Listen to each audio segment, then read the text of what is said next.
Esta es la voz experta. Gracias por continuar con nosotros en Noticias Morelos a través de Radio Fórmula 106.9 FM.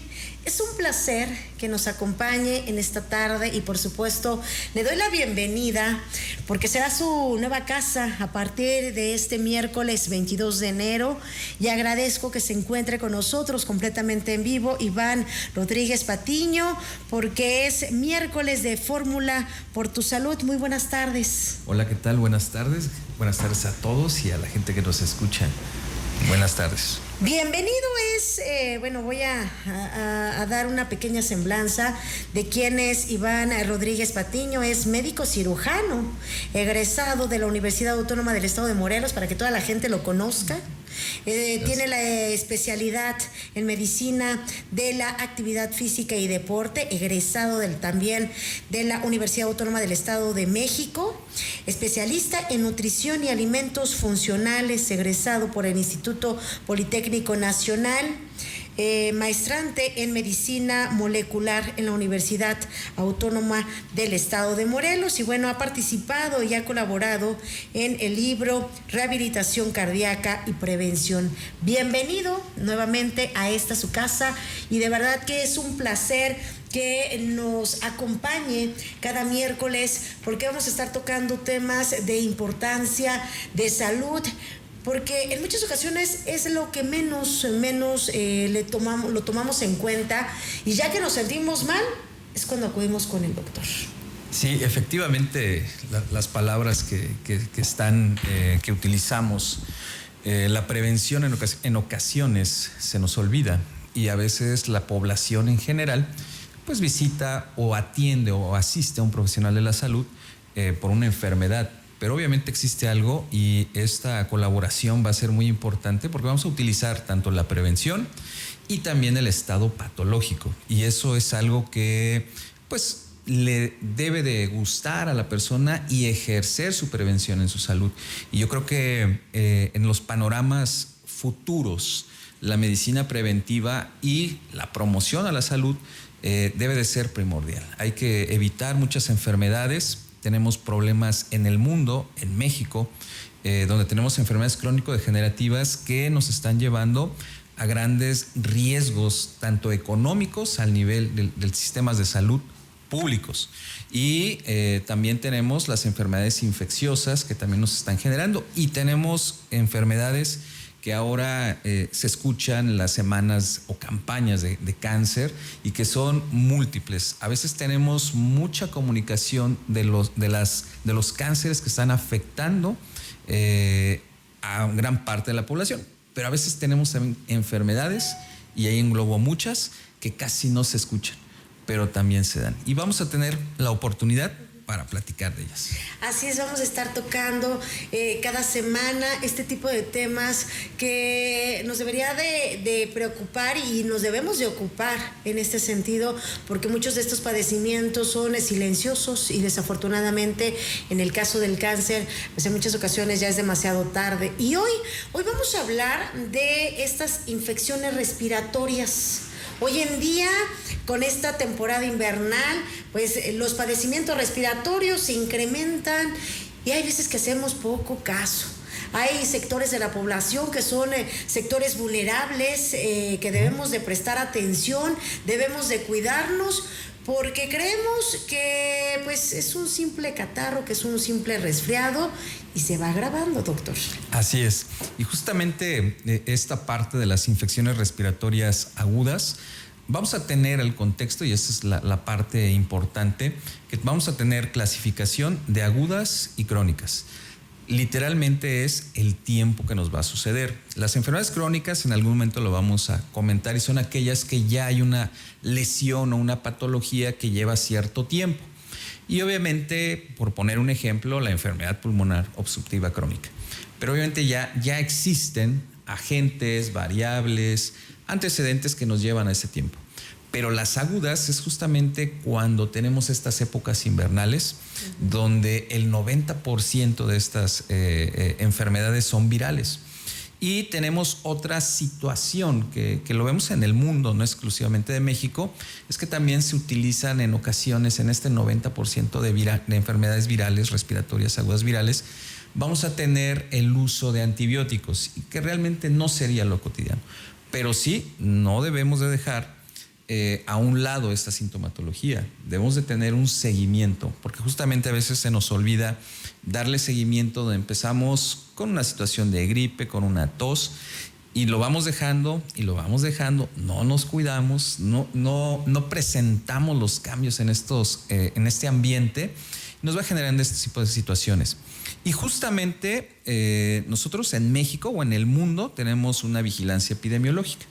La vigilancia epidemiológica es aquellos datos, o sea, numéricos de las enfermedades para poder decir dónde estamos. Uh-huh.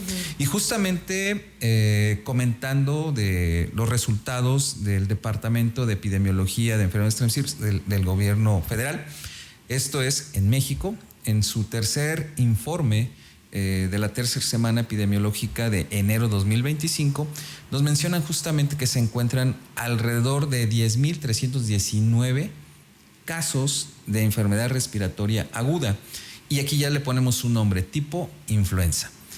Y con diagnóstico ya, lo que estamos hablando, con una prueba diagnóstica. Y tenemos 90 casos de COVID con prueba diagnóstica. Entonces, obviamente esta parte estadística nos va a comentar que en México estamos, por lo menos la información que nos dice que estamos teniendo infecciones respiratorias agudas, virales, con una mayor respuesta de influenza.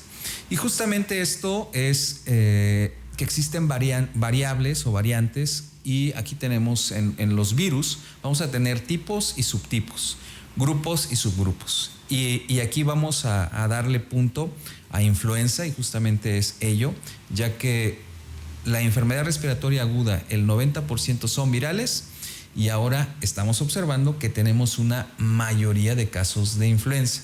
Entonces, justamente estos cambios, existen 4 tipos, que es el A, el B, el C y el D para influenza.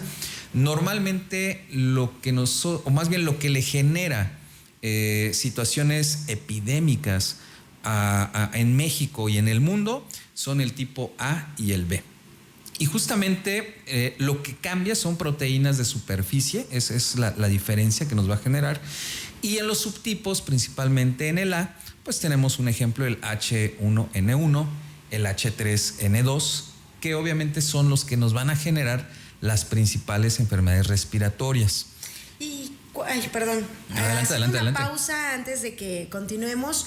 ¿Cuál podría ser la sintomatología que pudiéramos llegar a presentar, y cuál sería la diferencia con un resfriado común? Así es una excelente pregunta. Y realmente todas las enfermedades respiratorias, y las vamos a poder subclasificar por anatómicamente. Y entonces vamos a tener unas respiratorias de vías altas y vías bajas. ¿Qué vamos a tener? Vamos a tener un subnúmero de virus nosotros en exposición, y estos grupos también poblacionales también van a tener cierta diferencia para poder llegar. Entonces tenemos en general que la influencia nos va a atacar a cualquier grupo, nos va a poder atacar también un virus sincicial respiratorio, pero va a tener un predominio en los niños, principalmente en los menores de 5 años, ese virus sincicial respiratorio.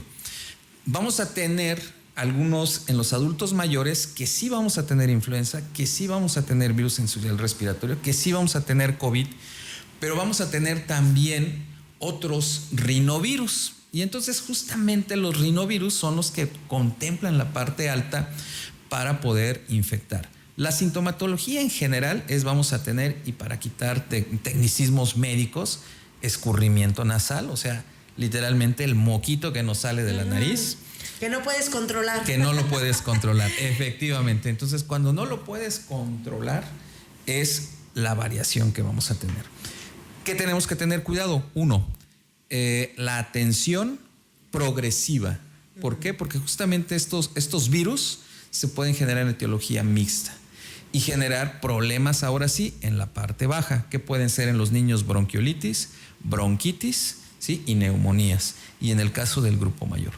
y dar la parte preventiva, y justamente es a este número mayor que estamos teniendo de influenza, aprovechar las semanas de vacunación, las campañas de vacunación contra influenza, porque justamente los tipos que estamos o se están generando inmunidad con esta vacuna es el tipo A y el tipo B, también en sus subtipos. Sin duda un tema demasiado interesante y podríamos seguir porque de verdad pues es importante ocuparnos y preocuparnos, no automedicarse. Y también no tomar esos remedios caseros, porque hay quienes acuden a ese tipo de remedios caseros que no vamos a decir que son malos, pero tampoco vamos a decir que son buenos, pero es importante acudir con un especialista para evitar que se agrave, y más un tema respiratorio en donde pues podemos terminar hospitalizados o se pueden tener otras consecuencias fatales que pueden ser irreversibles. Así es, sí, para tener en cuenta de cuándo es una enfermedad el paciente o la persona, tiene que tener una parte de un síntoma importante, la dificultad respiratoria. Okay. En ocasiones no es la fiebre, es la dificultad respiratoria, y la recomendación, no automedicarse, no autorrecetarse, y sobre todo pues acudir con un profesional de la salud para su atención y obviamente de mejorar situaciones. Doctor, muchísimas gracias. Gracias y nos escuchamos y vemos la próxima semana. Gracias, buen día a todos. Hasta luego. Es el doctor Iván Rodríguez Patiño, Fórmula por tu Salud, en este miércoles. Hacemos una pausa, ya continuamos.